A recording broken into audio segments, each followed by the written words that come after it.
बिस्मिल्लाहिर्रहमानिर्रहीम। Welcome to Pami food. तो viewers, इस तरीके से आप अपना कारोबार कर सकते हैं। चैनल को सब्सक्राइब करें और बेल आइकन का बटन भी दबाएं और आएँ बताएं। ये जी माशाल्लाह, यहाँ पे मौसमी का गिलास और चकोतरे का जूस मिलता है और किन्नों का जूस है, जो कि सर्दियों की बड़ी अच्छी सुगात है। सर्दियों में बड़ा ही मज़ा और लुत्फ़ देता है। तो इस तरीके से आप ये अपना कारोबार भी कर सकते हैं। ये देखें भाई ने कितनी सफाई सुथराई के साथ ये मशीन रखी हुई है। तो भाई मौसमी ये जो किन्नों का गिलास है, ये आप कितने का दे रहे हैं? 120 रुपए का। 120 रुपए का। तो ये आपकी लागत कितने की है? गिलास पे कितने के पैसे लग जाते हैं और बचत कितनी है आपको? इसकी 90 रुपीज़ लागत है और 30 रुपीज़ बचे हैं। ठीक है। तो आप ये बोरे के हिसाब से ले आते हैं या दर्जन के हिसाब से किन्नों लाते हैं? ये हमें पल्ली में मिलता है दाने के हिसाब से। अब हमें मौसमी का जूस जो है वो बना के दिखाएंगे इस किन्नों का। इस तरीके से ये देखें, आपने सेंटर में से 2 कर लेना है इसको।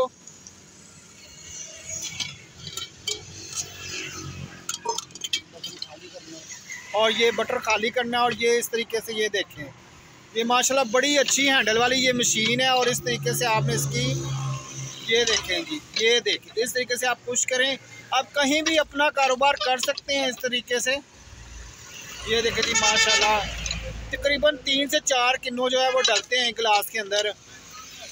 अच्छा, किन्नों डालने के बाद इसकी खटास होती है, तो खटास खत्म करने के लिए आप क्या करते हैं? काला नमक इस्तेमाल होता है इसमें। जी, काला नमक इसमें इस्तेमाल होता है। वो टू टेस्टी होता है। वो शुगर के मरीज़ के लिए अच्छा होता है वो भी नमक। शुगर के मरीज़ के लिए भी अच्छा होता है। ये हाजमेदार होता है नमक। अच्छा, और नमक हाजमेदार भी होता है। जूस भी, उससे ब्लड आपका खून बहुत ज़्यादा बनता है। आप इस तरीके से बनाएं और लुत्फ़ उठाएं सर्दियों का। ये जी इस तरीके से आपने गिलास को पहले वॉश करना है।